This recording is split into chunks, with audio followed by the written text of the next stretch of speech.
Hello दोस्तों, Umakant Yadav sir GS classes की इस ऑनलाइन वेब पोर्टल में आप सभी का बहुत बहुत स्वागत है।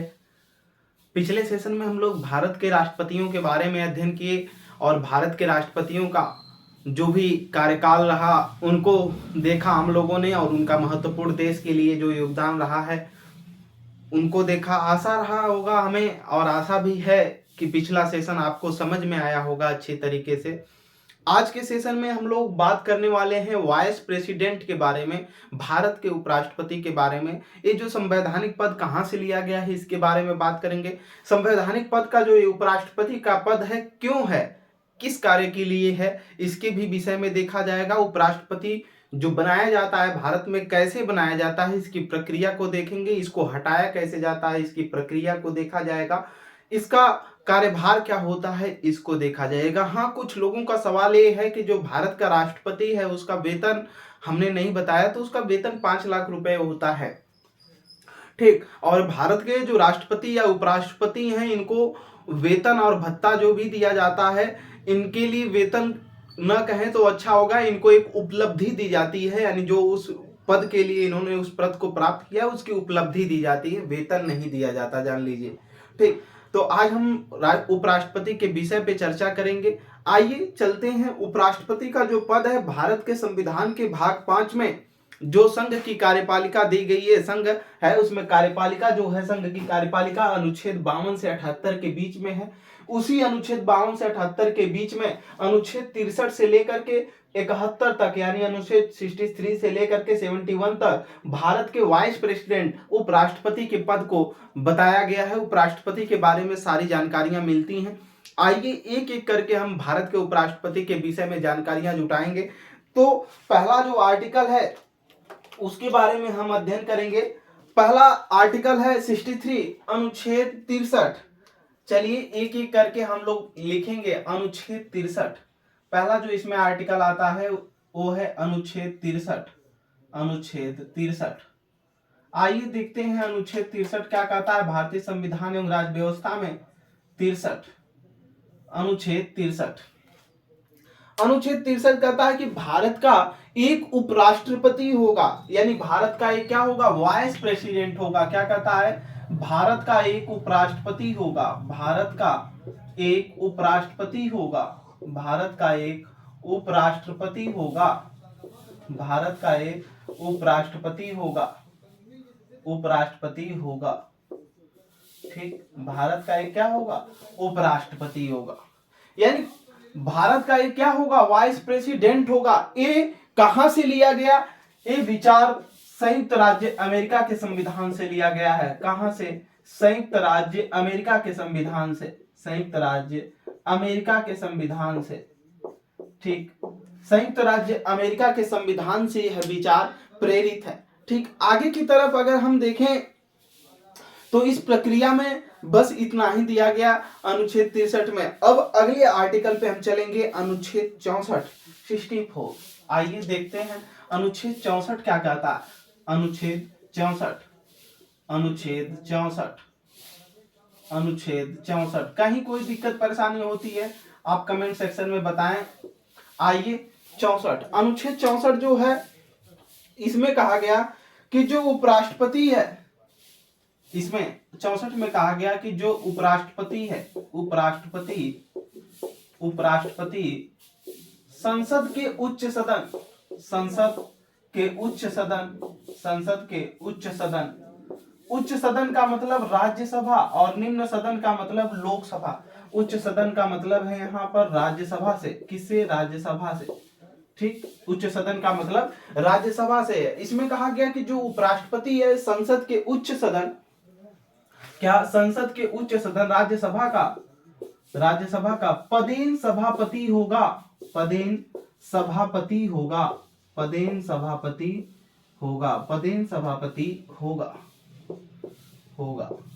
ठीक, अब बात आती है कि जो उपराष्ट्रपति है ये संसद का उच्च सदन, उच्च सदन का मतलब हमने क्या बताया, राज्यसभा। क्या बताया, उच्च सदन का मतलब हमने राज्यसभा बताया, का पदेन सभापति होता है। जो पदेन सभापति आया है इसका मतलब इसका मतलब होता है पदेन सभापति का मतलब कि एक पद के लिए वो निर्वाचित हो और दूसरा पद उसे क्या हो जाए, स्वतः मिल जाए। यानी एक पद के लिए वो क्या किया गया, एक पद के लिए निर्वाचित हो, एक पद के लिए, एक पद के लिए निर्वाचित हो, यानी एक पद के लिए वो चुना गया, निर्वाचित हो, दूसरा स्वतः मिल जाए, दूसरा स्वतः मिल जाए, दूसरा कोई पद उसे स्वतः मिल जाए, ठीक, मिल जाए, तो वो क्या होता है, पदेन सभापति होता है। जैसे वो उपराष्ट्रपति के रूप में उसका निर्वाचन होगा, उपराष्ट्रपति का निर्वाचक मंडल जो होता है उसके तहत वो निर्वाचित होगा, लेकिन उसको राज्यसभा का पदेन सभापति बना दिया जाता है। यानी कह लीजिए तो राज्यसभा का एक तरह से उसको अध्यक्ष बना दिया जाता है।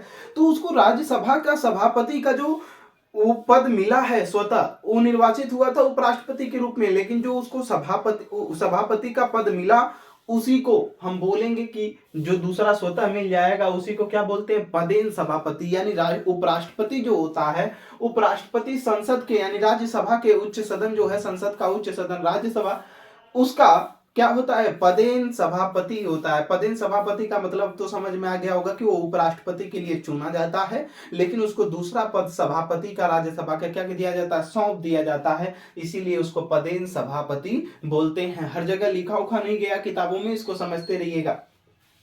यहीं पर नोट लिखेंगे, नोट, नोट लिखिएगा यहीं पर, नोट, नोट, नोट, नोट में लिखिएगा नोट। इसे वेतन, उपराष्ट्रपति को वेतन और भत्ते, उपराष्ट्रपति को वेतन और भत्ते, उपराष्ट्रपति, उपराष्ट्रपति को वेतन और भत्ते, उपराष्ट्रपति को वेतन और भत्ते, और भत्ते, उपराष्ट्रपति का वेतन और भत्ते उसे, उसे राज्यसभा, उसे राज्यसभा के सभापति के रूप में ही दिया जाता है, सभापति के रूप में ही दिया जाता है, सभापति के रूप का ही दिया जाता है, का ही दिया जाता है, दिया जाता है।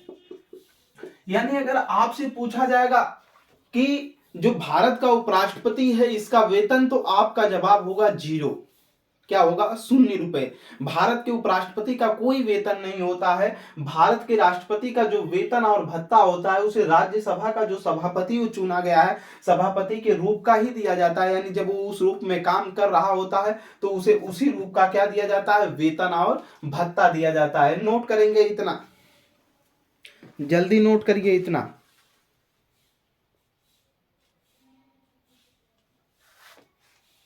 आइए आगे की तरफ चलते हैं। अनुच्छेद, इसके बाद आएगा 65, अगला आएगा 65। आइए देखते हैं अनुच्छेद 65 में क्या है। आशा है कि समझ में आया होगा, और अब इतने बेहतरीन तरीके से बताने के बाद भी अगर चीजें नहीं समझ में आएंगी तो मुश्किल है फिर कोई चीज समझा पाना। ठीक, आइए देखते हैं उपराष्ट्रपति में अगला आर्टिकल 65। ठीक, इसको याद रखिएगा कि अमेरिका से उपराष्ट्रपति के पद का क्या लिया गया है, विचार लिया गया है। ठीक, आइए अनुच्छेद 65, अनुच्छेद 65 क्या कहता है, 65 आइए देखते हैं। 65 कहता है कि राष्ट्रपति के अनुपस्थिति में उपराष्ट्रपति उसका क्या करेगा, कार्यभार संभालेगा। यानी जब देश में राष्ट्रपति नहीं होगा तो उसका कार्यभार कौन संभालेगा, उपराष्ट्रपति संभालेगा। तो जो अनुपस्थिति है राष्ट्रपति की, कितने तरीके से अनुपस्थिति हो सकती है, इस विषय पे हम बात करेंगे।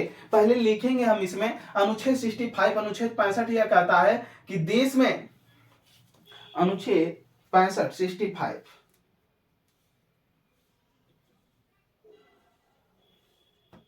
चलेंगे। अनुच्छेद 65, अनुच्छेद 65 कहता है कि देश में, देश में, देश में उपराष्ट्रपति, सॉरी राष्ट्रपति, देश में राष्ट्रपति की अनुपस्थिति पर, राष्ट्रपति की अनुपस्थिति पर, देश में राष्ट्रपति की अनुपस्थिति पर, राष्ट्रपति, देश में राष्ट्रपति की अनुपस्थिति में, अनुपस्थिति में, अनुपस्थिति में उपराष्ट्रपति कार्यभार संभालेगा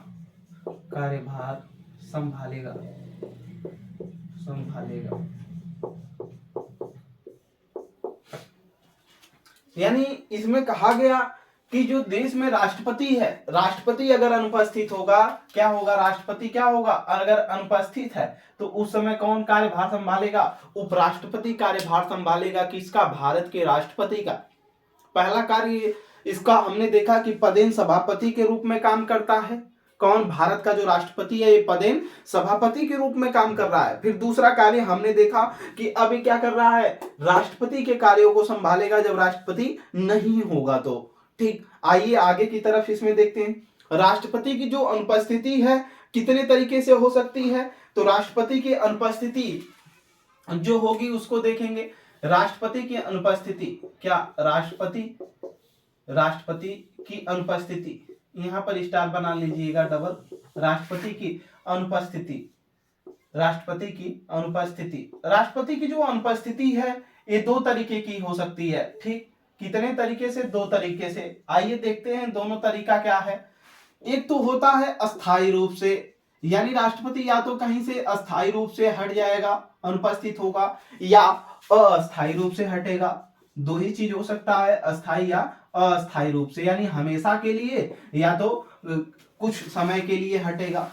ठीक, यही होगा ना कि अगर देश का राष्ट्रपति है तो वो अस्थायी रूप से हमेशा के लिए हट जाएगा, या तो अस्थायी रूप से कम समय के लिए हटेगा। तो अस्थायी रूप से कब कब हट सकता है इसको आप बताएंगे। तो आइए इसमें देखते हैं। अस्थायी रूप से लगभग 3 प्रकार से हटता है। पहला कौन होना चाहिए, पहला होना चाहिए कि अगर वो इस्तीफा दे दे। क्या दे दे, इस्तीफा। अगर राष्ट्रपति इस्तीफा दे देता है, रिजाइन दे देता है अपने पद से, इस्तीफा दे देगा तो वो क्या मान लिया जाएगा, अस्थायी रूप से इस्तीफा दे दिया ना, अस्थायी रूप से हट गया। दूसरा मान लेते हैं राष्ट्रपति की क्या हो जाए, मृत्यु हो जाए, तो वो अस्थायी रूप से क्या हो गया, उस पद से हट गया। ठीक, तीसरा क्या होता है, अगर राष्ट्रपति के ऊपर महाभियोग हो जाए, क्या हो जाए, महाभियोग की प्रक्रिया लग जाए। ठीक, तीन तरीके से अस्थायी रूप से हट सकता है। बात समझ में आई। इसके बाद अगर अस्थायी रूप से देखा जाए तो पहला क्या हो सकता है कि वह अवकाश पे हो, क्या, अवकाश, छुट्टी पर चला गया हो, अवकाश पर। ठीक, अवकाश पर हो। ठीक, दूसरा अगर देखेंगे तो वो क्या हो, बीमार पड़ गया हो।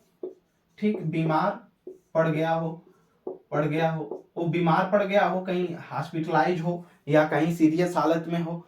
ठीक, तीसरा स्तर जो हो सकता है अस्थायी का, वो विदेश यात्रा पर हो, विदेश यात्रा पर हो। 3 तरीके से अस्थायी रूप से और 3 तरीके से अस्थायी रूप से भारत के राष्ट्रपति की क्या हो सकती है, अनुपस्थिति हो सकती है। ठीक, बात समझ में आ गई होगी। यहां तक इसमें किसी भी प्रकार का आपको कोई डाउट नहीं होना चाहिए। ठीक, अगर आपको इसमें और लगता है कि कोई अस्थायी रूप से बढ़ना चाहिए या अस्थायी रूप से बढ़ना चाहिए तो आप इसमें जोड़ सकते हैं, लेकिन जो मूल है, जो सही है, इतना ही है। ठीक, आइए इसमें जब मान लीजिए अस्थायी रूप से या अस्थायी रूप से भारत का राष्ट्रपति अगर अस्थायी रूप से नहीं होगा तो क्या होगा, इसमें तो कार्यवाहक के रूप में भारत का जो उपराष्ट्रपति होगा इसमें संभालेगा ही। अगर वो अवकाश पे, छुट्टी पे चला गया होगा तो जितने दिन तक छुट्टी पे रहेगा उतने दिनों तक भारत का उपराष्ट्रपति राष्ट्रपति के कार्यों को करेगा। वो बीमार पड़ गया है तब भी करेगा उसकी जगह पे, और जब वो विदेश यात्रा पर होगा तब भी उसके कार्यभार को संभालता रहेगा। ठीक, लेकिन अगर अस्थायी रूप से, अगर इसमें भारत का राष्ट्रपति अगर इसमें क्या किया हो, अगर इसमें अस्थायी रूप वाले में इसमें जो है अगर वो इस्तीफा देकर के चला गया या मृत्यु हो गई उसकी, तो कितने दिनों तक अगर एक काम कर दिया तो कितने दिनों तक भारत का उपराष्ट्रपति कार्यभार संभालेगा कार्यवाहक के रूप में। ठीक, तो इसमें नोट करिएगा, अगर ऐसा कार्य होता है, ऐसा किसी कोई भी होगा इसमें ऐसा होता है। ठीक, तब उपराष्ट्रपति तब क्या करेगा, जो उपराष्ट्रपति होगा 6 मंथ मंथ्स के लिए, 6 महीने के लिए क्या करेगा, 6 महीने के लिए, 6 महीने के लिए कार्यवाहक राष्ट्रपति, कार्यवाहक राष्ट्रपति के रूप में संभालेगा। राष्ट्रपति, कार्यवाहक राष्ट्रपति के रूप में क्या करेगा, कार्यभार संभालेगा। राष्ट्रपति के रूप में कार्यभार संभालेगा, के रूप में कार्यभार संभालेगा। ठीक, यानी भारत का जो उपराष्ट्रपति होगा, ये जब या तो भारत का राष्ट्रपति इस्तीफा दे दे या मृत्यु हो जाए या उस पर महाभियोग की प्रक्रिया चल गई हो, और ऐसे समय में जल्दी से चुनाव तो हो नहीं सकता, क्योंकि भारत के राष्ट्रपति की प्रक्रिया के चुनाव के दौरान हमने बताया था कि थोड़ी सी लंबी और जटिल प्रक्रिया है। तो ऐसे समय में ऐसा होता है कि जो उपराष्ट्रपति होता है उसे 6 महीने के लिए क्या हो जाएगा, कार्यवाहक राष्ट्रपति के रूप में कार्यभार संभालने के लिए दे दिया जाता है, वो कार्यवाहक राष्ट्रपति बनता है। भारत में अब तक 2 बार ऐसा हुआ कि भारत के राष्ट्रपति की मृत्यु हो गई, और ऐसे समय में क्या क्या हुआ, तो ऐसे समय में भारत के जो उपराष्ट्रपति रहे हैं उसकी भूमिका निभाए हुए हैं राष्ट्रपति की, कार्यवाहक राष्ट्रपति के रूप में। ठीक, पहला कौन है, भारत में पहले डॉक्टर जाकिर हुसैन जो थे, किसकी, डॉक्टर जाकिर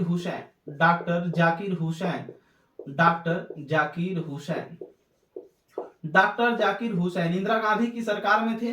ठीक, हमने इनको बताया था कि ये 1967 से 1967 से बने हुए थे, 13 मई 1967 से बने, और 3 मई 1969 में इनका क्या हो गया, निधन हो गया। 3 मई 1969 में जब इनका निधन हो गया, इनका क्या हो गया था, निधन। जब इनका निधन हो गया तो उस समय भारत के राष्ट्रपति कौन थे, वीवी गिरी थे, सॉरी उपराष्ट्रपति वीवी गिरी क्या थे, वाइस प्रेसिडेंट थे, प्रेसिडेंट यानी उपराष्ट्रपति थे। इन्होंने पद संभाला था। ठीक, वाइस प्रेसिडेंट के रूप में इन्होंने पद संभाला था, कौन, वीवी गिरी। जब डॉक्टर जाकिर हुसैन की मृत्यु हुई थी तो वीवी गिरी ने क्या किया था, पद को संभाला था। लेकिन 69 में जब 3 मई के बाद इनकी मृत्यु हुई तो ये पद संभाले। फिर जुलाई में जब चुनाव हो रहा था राष्ट्रपति का, तो वीवी गिरी ने उपराष्ट्रपति के पद से इस्तीफा दे दिया, और जब पद से इस्तीफा दे दिया तो भारत के राष्ट्रपति का भी पद खाली हो गया, उपराष्ट्रपति का पद इसलिए इस्तीफा दिया था कि ये राष्ट्रपति का चुनाव लड़ने जा रहे थे, तो वो लड़ने के लिए इस्तीफा देना पड़ेगा।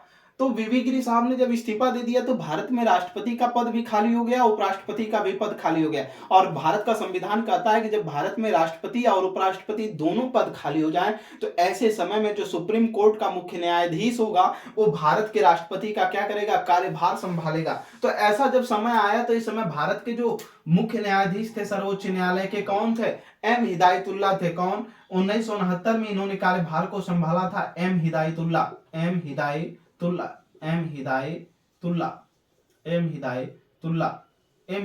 भारत के क्या थे, chief justice, CGI chief justice of India थे। इन्होंने भारत के राष्ट्रपति के रूप में क्या किया था, कार्यभार को संभाला था, यानी कार्यवाहक राष्ट्रपति के रूप में कार्य किया था। ठीक, यानी वीवी गिरी साहब कार्यवाहक राष्ट्रपति के रूप में किए। फिर 1969 में एम हिदायतुल्ला जो थे ये सीजीआई थे। ठीक, भारत के chief justice of India, Bharat के सर्वोच्च न्यायालय के मुख्य न्यायाधीश थे। इन्होंने वीवी गिरी साहब यानी डॉक्टर जाकिर हुसैन के रूप में राष्ट्रपति के रूप में क्या किया, एक कार्यवाहक राष्ट्रपति की भूमिका अदा की थी। ठीक, दूसरी बार क्या हुआ था, दूसरी बार जब फखरुद्दीन अली अहमद थे, क्या, डॉक्टर फखरुद्दीन अली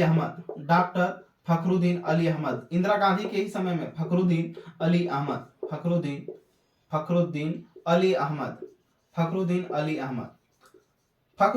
अहमद को इंदिरा गांधी सरकार के ही टिकट पे चुनाव लड़े थे 1974 से लेकर के और 77 तक थे, क्या, 1977 तक, 1974 से लेकर के 1977 तक। 77 में इनकी जब मृत्यु हो गई तो 77 में मृत्यु के दौरान उसमें भारत के जो उपराष्ट्रपति हुआ करते थे वो थे बीडी जत्ती।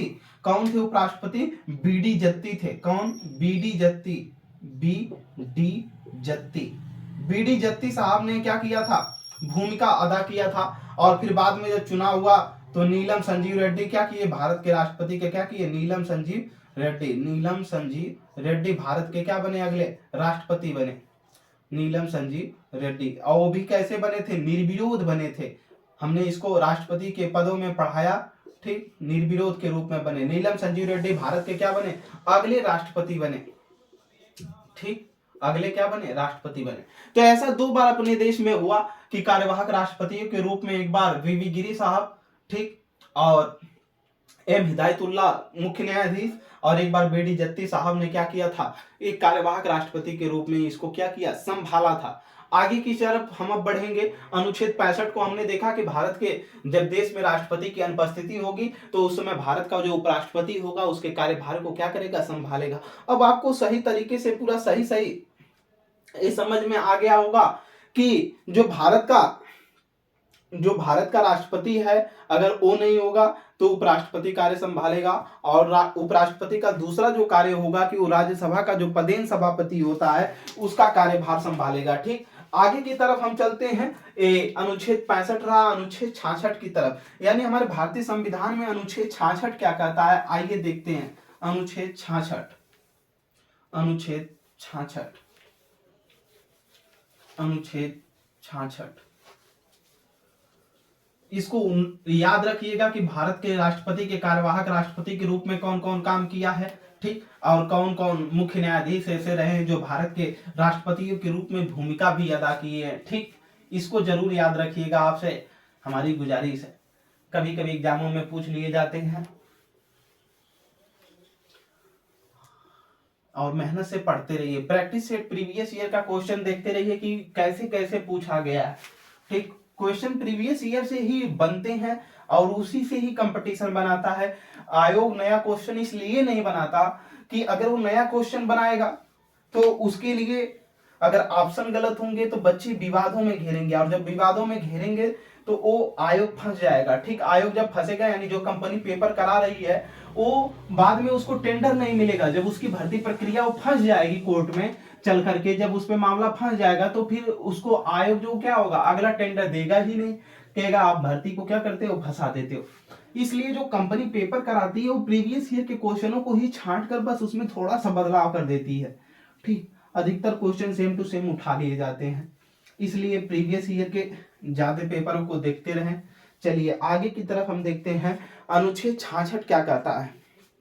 ठीक, क्या अनुच्छेद 66, अनुच्छेद 66, आर्टिकल 66, अनुच्छेद 66, अनुच्छेद 66। आइए देखते हैं अनुच्छेद 66 के बारे में। अनुच्छेद 66 क्या कहता है, इसमें कहा गया कि उपराष्ट्रपति का निर्वाचन, क्या उपराष्ट्रपति का निर्वाचन की बात की गई है। उपराष्ट्रपति का निर्वाचन, उपराष्ट्रपति का निर्वाचन क्या किया गया है, उपराष्ट्रपति का निर्वाचन की बात की गई है। यानी जो भारत का वाइस प्रेसिडेंट होगा इसका निर्वाचन कैसे होगा इसको बताया गया है। तो जो भारत का राष्ट्रपति होता है इसका जो चुनाव करवाता है, ठीक, इसका जो निर्वाचन आयोग का, इसका मतलब जो चुनाव करवाएगा भारत के उपराष्ट्रपति का, जो निर्वाचन कराएगा, चुनाव कौन कराता है, तो आगे लिख लेंगे भारत का निर्वाचन आयोग। कौन, भारत का निर्वाचन आयोग कराता है। कौन कराता है, भारत का निर्वाचन आयोग कराता है, आयोग कराता है। ठीक, यहां तक बात समझ में आ गई कि भारत का निर्वाचन आयोग, इलेक्शन कमीशन ऑफ इंडिया कराता है। कैसे कराता है, वही उपराष्ट्रपति राष्ट्रपति की ही तरह कराता है। कैसे, एकल संक्रमणीय अप्रत्यक्ष आनुपातिक मतदान प्रणाली। ठीक, मतदान प्रणाली। हमने बताया था जो राष्ट्रपति में कि एकल संक्रमणीय क्या होता है, अप्रत्यक्ष आनुपातिक मतदान प्रणाली क्या होती है, इसको बताया था। ठीक, वही प्रक्रिया से इसमें भी होता है। इसका एक निर्वाचक मंडल होता है। ठीक, उस निर्वाचक मंडल में कौन कौन लोग भाग लेते हैं आगे की तरफ हम देखेंगे। अब क्या निर्वाचक मंडल, यानी जो उपराष्ट्रपति के चुनाव में निर्वाचक मंडल भाग लेता है, इसमें कौन कौन लोग सम्मिलित होते हैं, क्या निर्वाचक मंडल। जो निर्वाचक मंडल होता है किसके चुनाव में? उपराष्ट्रपति के, वाइस प्रेसिडेंट, हम वीपी लिख दे रहे हैं। वाइस प्रेसिडेंट में जो निर्वाचक मंडल भाग लेता है, इसमें कौन कौन लोग सम्मिलित होते हैं? राष्ट्रपति के जो चुनाव होता है, राष्ट्रपति के चुनाव में हमने बताया था कि संसद के दोनों सदन, ठीक, क्या संसद के दोनों सदन, लेकिन उसमें मनोनीत सदस्य नहीं लेते थे, और सभी राज्यों की विधानसभाओं, फिर दिल्ली, फिर पुदुचेरी, फिर जम्मू कश्मीर की जो विधानसभाएं वो भी भाग लेंगी, ठीक। लेकिन उपराष्ट्रपति के चुनाव में मनोनीत सदस्य भी भाग लेते हैं। लिखेंगे इसमें संसद के सभी सदस्य, संसद के सभी सदस्य, संसद के सभी सदस्य, संसद के सभी सदस्य का मतलब जिसमें लोकसभा और राज्यसभा के सदस्य क्या हो? सम्मिलित हो। संसद के सभी सदस्य, ठीक, सभी सदस्य भाग लेते हैं, भाग लेते हैं, क्या करते हैं? संसद के सभी सदस्य भाग लेते हैं। संसद के सभी सदस्य का मतलब लोकसभा, लोकसभा प्लस राज्यसभा, लोकसभा प्लस राज्यसभा मिलाकर, ठीक, लोकसभा और राज्यसभा को मिला करके क्या करते हैं? इसके चुनाव में भाग लेते हैं, ठीक। और इसमें आगे स्टार बनाकर लिखेंगे, जो उपराष्ट्रपति, जो उपराष्ट्रपति का आवेदन करता है, जो उपराष्ट्रपति का आवेदन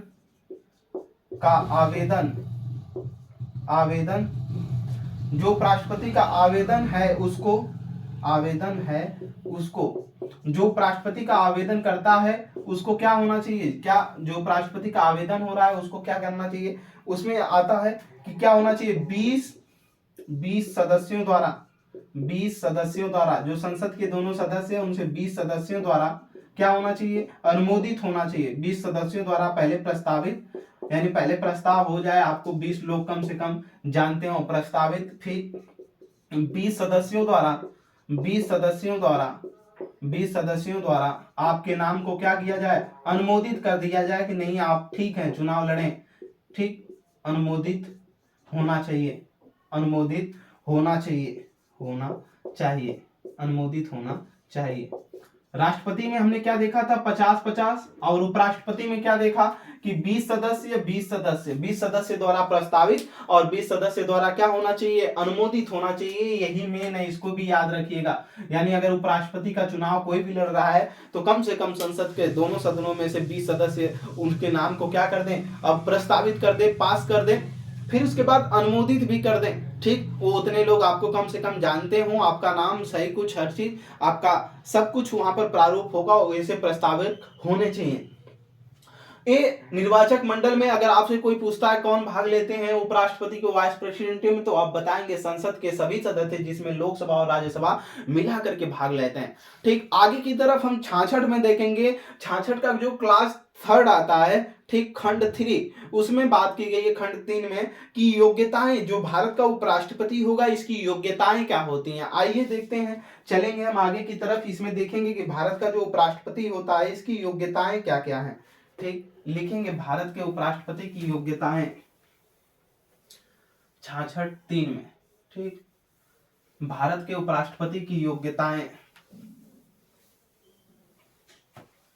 भारत के उपराष्ट्रपति की योग्यताएं और अर्हताएं में अंतर क्या है? जल्दी बताइए। हमने एक दिन बताया था योग्यताएं और अर्हताओं में अंतर क्या है, हमने एक दिन राष्ट्रपति के चुनाव में इसको बता चुका है, ठीक।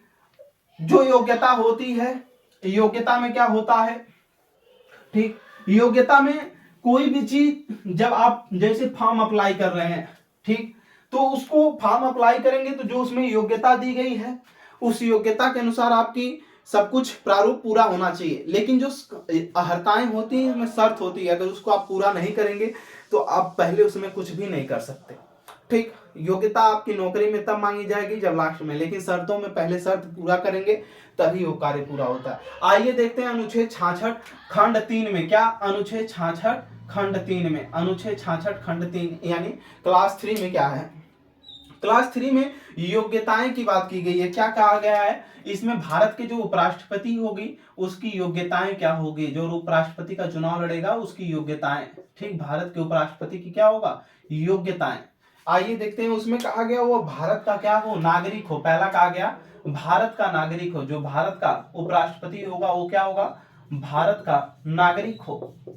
यानी जो भारत का राष्ट्रपति है उपराष्ट्रपति हो क्या हो, भारत का नागरिक हो। दूसरा चीज उसमें लिखिएगा न्यूनतम आयु, जो भारत का उपराष्ट्रपति होगा, जैसे राष्ट्रपति में 35 वर्ष आयु होती थी उसी तरह इसमें भी है, लिखेंगे उसकी न्यूनतम आयु 35 वर्ष हो, उसकी न्यूनतम आयु, न्यूनतम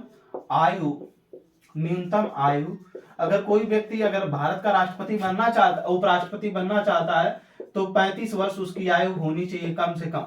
ठीक, कम से कम कितना, 35 वर्ष। आगे की तरफ लिखेंगे तीसरा, वह लाभ के पद पर न हो, वह लाभ के पद पर न हो, लाभ के पद पर न हो, लाभ के पद पर न हो, लाभ के पद पर न हो। लाभ के पद पर न होने का मतलब, लाभ के पद पर मतलब ये है, लाभ के पद में कि वो लाभ का जो पद, जैसे वो किसी सरकार से वेतन ना ले रहा हो, भारत के किसी भी ऐसे गवर्नमेंट पोस्ट पर ना हो कि वेतन ले रहा हो, वो सांसद हो सकता है, राज्यपाल हो सकता है, कहीं मंत्री हो सकता है, ठीक, उसको लाभ का पद नहीं गिना जाएगा। लेकिन वो टीचर नहीं हो सकता, एक आईएएस प्रशासक नहीं हो सकता, ठीक, ऐसा नहीं हो सकता।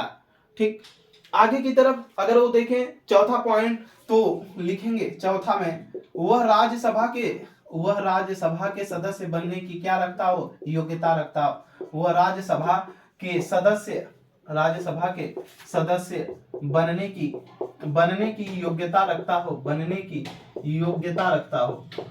की क्या रखता हो, योग्यता रखता हो। राज्यसभा का सदस्य बनने की योग्यता रखता हो। राज्यसभा के सदस्य बनने की योग्यता में तमाम तरीके की चीजें आते हैं, वह पागल अथवा दिवालिया भी ना हो। ठीक, ऐसा ना हो कभी किसी बैंक से कर्ज ले लिया हो और अपने आप को पागल अथवा दिवालिया घोषित कर दिया है। ठीक, तो ऐसा व्यक्ति हो जो राज्यसभा के सदस्य बनने की क्या रखता हो, योग्यता रखता हो, ऐसे व्यक्ति को क्या किया जा सकता है, भारत का उपराष्ट्रपति। अगर उसको 20 लोग प्रस्तावित कर देते हैं, उसके नाम को 20 लोग अनुमोदित कर देते हैं, तो भारत के उपराष्ट्रपति का चुनाव लड़ने के लिए क्या हो जाता है, तैयार हो जाएगा, वो लड़ सकता है। आगे की तरफ हम देखेंगे अनुच्छेद, इसके बाद जो आता है वो 67 आता है, अनुच्छेद 67 आता है। क्या आता है, अनुच्छेद 67, अनुच्छेद 67। ठीक, अनुच्छेद 67, आइए देखते हैं अनुच्छेद 67 क्या कहता है। अनुच्छेद 67,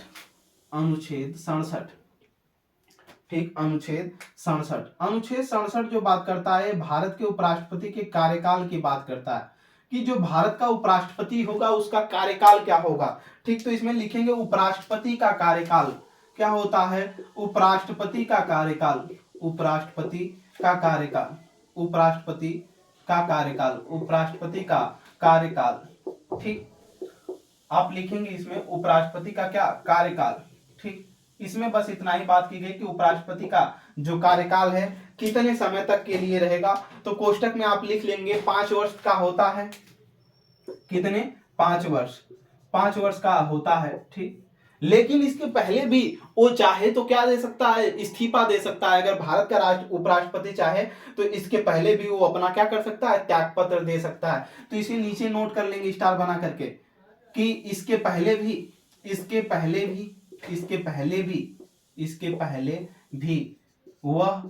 वह चाहे तो, इसके पहले भी वह चाहे तो अपना त्याग पत्र दे सकता है, अपना त्याग पत्र दे सकता है, अपना त्याग पत्र दे सकता है। ये किसको त्याग पत्र देगा, ठीक, भारत का जो उपराष्ट्रपति होगा ये अपना त्याग पत्र किसको देगा, भारत के राष्ट्रपति को देगा। किसको, भारत के राष्ट्रपति को देगा। और भारत का राष्ट्रपति भी अगर अपना त्याग पत्र देता है तो किसको देगा, उपराष्ट्रपति को देगा। ये आपस में आदान प्रदान करते हैं। ठीक, बात समझ में, इसको रखिएगा नोट, कहीं भी नोट कर लीजिएगा कि भारत का राष्ट्रपति या उपराष्ट्रपति अगर दोनों अपने पद से इस्तीफा देते हैं तो दोनों एक दूसरे को क्या करेंगे, त्याग पत्र देंगे। ठीक, आगे की तरफ चलेंगे तो इसमें हम देखेंगे कि 67 एक इसका खंड जो 8वां खंड आता है क्लास 8 67 का, उसमें लिखेंगे थोड़ा सा उपराष्ट्रपति का निलंबन। उपराष्ट्रपति का क्या होता है, निलंबन होता है, यानी पद मुक्ति कैसे की जा सकती है, इसके ऊपर महाभियोग की प्रक्रिया नहीं लगाई जा सकती। ठीक, अनुच्छेद 67 का खंड 8 क्लास 8 जो ये आगे अनुच्छेद 67 का खंड 8 है, ये क्या होता है, इसमें लिखेंगे उपराष्ट्रपति का निलंबन। क्या, उपराष्ट्रपति का निलंबन, उपराष्ट्रपति का निलंबन, उपराष्ट्रपति का निलंबन, उपराष्ट्रपति का निलंबन। निलंबन। ठीक, उपराष्ट्रपति का जो निलंबन होता है कैसे किया जाता है, यानी इसको पद मुक्ति कैसे की जा सकती है, एक तरफ से ये भी कह सकते हैं क्या, पद मुक्ति, यानी इसके पद से क्या किया जा सकता है, इसको पद मुक्ति। इसके ऊपर महाभियोग की प्रक्रिया राष्ट्रपति की तरह नहीं लगाई जाती। तो हटाया कैसे जाता है, आपका एक भी प्रश्न होगा। तो जो इसका उपराष्ट्रपति का निलंबन है, ये दो तरीके से इसको हटाया जाएगा। कैसे, इसमें स्टार बना करके आप लिख सकते हैं क्या, राज्यसभा जो पहले इसका हटाने की प्रक्रिया चलती है उसको 14 दिन पहले क्या होनी चाहिए, 14 दिन पहले राज्यसभा से ही होता है इसको हटाने की, क्योंकि ये राज्यसभा का पदेन सभापति होता है, इसीलिए 14 दिन पहले इसको क्या होगा, नोटिस दी जाती है, लिखित क्या दी जाएगी, नोटिस दी जाएगी। ठीक, 14 दिन पहले इसको लिखित नोटिस देना होगा भारत के उपराष्ट्रपति को हटाने के लिए। फिर राज्यसभा में क्या होगा, प्रभावी बहुमत से राज्यसभा में प्रभावी बहुमत से तथा लोकसभा में साधारण बहुमत से तथा लोकसभा में साधारण बहुमत से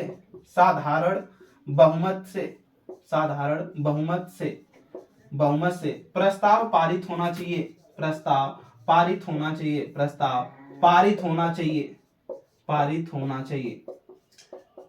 चाहिए। अब इसमें चाहिए, अब प्रभावी बहुमत क्या होता है, प्रभावी बहुमत हमने भारत का जब संविधान पढ़ाया था, ठीक, स्टार्टिंग में ही बहुमत का चैप्टर पढ़ाया, उसमें क्लास होगी। ठीक, आप जाकर के प्लेलिस्ट में खोजेंगे कि भारतीय संविधान के प्लेलिस्ट में बहुमत का क्लास कौन सी है, उसमें जब देखेंगे तो जो प्रभावी बहुमत है, प्रभावी बहुमत का मतलब यही होता है कि कोई भी सदन, चाहे लोकसभा राज्यसभा हो या विधानसभा या विधान परिषद हो, तो यहाँ पर संसद के सदनों की बात हो रही है, जिसमें राज्यसभा, यानी टोटल जो उसकी संख्या है उन संख्या में से रिक्ति को निकाल देंगे, यानी कोई मरा है, त्यागपत्र दिया है, ठीक, या पहले से उसको रद्द कर दिया गया, उसकी सदस्यता, ये तीन चार प्रकार से रिक्तियां होती हैं। ठीक, अगर वो रिक्ति हो गई है, अगर रिक्तियों को हम सभी सदस्यों से घटा देंगे तो जितने भी सदस्य उस सदन में बचेंगे, उस सदन का अगर आधा से एक अधिक, यानी आधा प्लस अधिक, यानी जितने लोग उस सदन में वर्तमान में स्थिति में चल रहे हैं, ठीक हैं, मतलब उपस्थित के अलावा जो नहीं जा रहे हैं वो भी, ठीक, टोटल बचे हुए सदस्यों की संख्या उस सदन की, उसकी आधा प्लस 1 जो आएगा वही प्रभावी बहुमत कहलाता है। ठीक, इसको हमने बताया है। इसके बाद लोकसभा में साधारण बहुमत से, साधारण बहुमत का मतलब जो उपस्थित सदस्य हैं उसका आधा प्लस 1। ठीक, दोनों से अगर ये प्रस्ताव पारित हो जाता है कि नहीं, भारत का जो उपराष्ट्रपति है इसको पदमुक्ति करना है, ठीक, इसको 14 दिन लिखित नोटिस देने के बाद अगर ऐसा कार्यवाही होती है, वो सुधरता नहीं है, तब इसको क्या कर दिया जाएगा, पद मुक्ति, उसके पद से क्या कर दिया जाएगा, उसको निलंबन मान लिया जाएगा। अगर दोनों जगह से क्या हो जाता है, प्रस्ताव पारित हो जाता है। तो आप अब बताएंगे कि भारत का जो राष्ट्रपति होता है उसको महाभियोग प्रक्रिया से हटाया जाता है, लेकिन जो भारत का उपराष्ट्रपति होता है इस पे महाभियोग वगैरह नहीं लगता, इसको निलंबन किया जा सकता है, इसको निलंबित सस्पेंड किया जा सकता है, इसको पद मुक्ति दी जाती है। कैसे, इसको राज्यसभा में हमेशा पहले राज्यसभा से स्टार्ट होगा, राज्यसभा में प्रभावी बहुमत से, प्रभावी बहुमत की क्लास आप जाकर के देखें, प्रभावी बहुमत बराबर होता है कुल सदस्य की संख्या माइनस रिक्ति, यानी फिर बराबर जो आएगा उसमें हम हाफ करेंगे, आधा करेंगे, प्लस 1 जो आएगा वही प्रभावी बहुमत होगा। ठीक, तो प्रभावी बहुमत से पारित होना चाहिए। फिर तथा लोकसभा में साधारण बहुमत से, साधारण बहुमत का मतलब जितने सदस्य उपस्थित हैं वर्तमान में उसका आधा प्लस 1 से प्रस्ताव अगर पारित हो जाता है, तो प्रस्ताव पारित होने के बाद क्या हो जाएगा, राष्ट्रपति अपने पद से क्या हो जाएगा, निलंबित हो जाएगा। ठीक, यानी सीधे सीधे अगर कह सकते हैं कि पूरे जो उपराष्ट्रपति का केवल राज्यसभा से है, अगर ये 50% से पारित हो जाता है तो लोकसभा से भी पारित हो जाता है, रुकता नहीं है। ठीक, तो आगे की तरफ अब हम लोग 67 के बाद 68 देखेंगे, आर्टिकल 68, क्योंकि हमें चलना कहाँ है, 71 तक चलना है। तो आइए आगे की तरफ देखते हैं 68, अनुच्छेद 68 क्या कहता है। ठीक, भारत के संविधान एवं राज्य व्यवस्था में अनुच्छेद 68 क्या कहता है उपराष्ट्रपति के बारे में, इसको हम जानेंगे। ठीक, क्या इसमें 68 में कहा गया कि जो उपराष्ट्रपति का रिक्त पद है, अगर रिक्त पद हो गया तो उसको पुनः क्या करना होगा, भरना अनिवार्य होगा। ठीक, उसको पुनः तुरंत भरना अनिवार्य होगा 6 महीने के अंदर, जैसे राष्ट्रपति में होता है। ठीक, आइए देखते हैं